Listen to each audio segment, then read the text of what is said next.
In today's video, I'm going to teach you how to pass Stripe fees to your customer. 5 minutes. We'll do this right inside the Stripe dashboard using an invoice so you can clearly show the fee and make sure your customer understands what they're paying. Before we start, a quick note. Rules around surcharging vary by country and card network, so confirm that passing fees is allowed where you operate and always communicate fees transparently.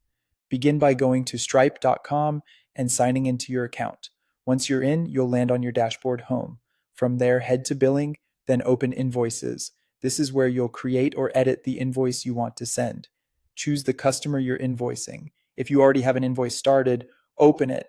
Otherwise, create a new one and select the customer from your list.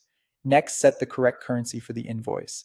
This ensures your totals display as expected and that any fees you include match the currency your customer will see. Now add your product or service to the invoice. Select the item you're charging for, confirm the quantity and price, and then save your changes so the line item is locked in. To make the fee visible to your customer, open additional options within the invoice editor and enable custom fields. Add a custom field that clearly labels the fee, for example, processing fee, and include the amount.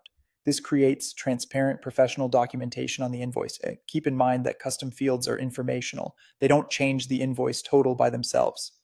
If you need the fee to be part of what the customer pays, make sure your line items reflect it before you send the invoice, either by including the fee in your product price or by having already added a separate line item that covers the fee.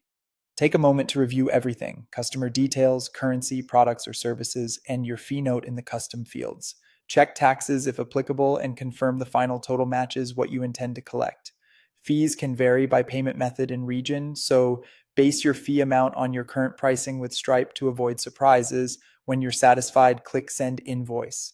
Your customer will receive the invoice with the fee clearly indicated, and they can pay using the payment methods you've enabled. That's it. You've shown your processing fee transparently and ensured your invoice reflects what you plan to collect. For a safer workflow, practice in test mode first, then repeat the same process in live mode when you're ready to charge real customers.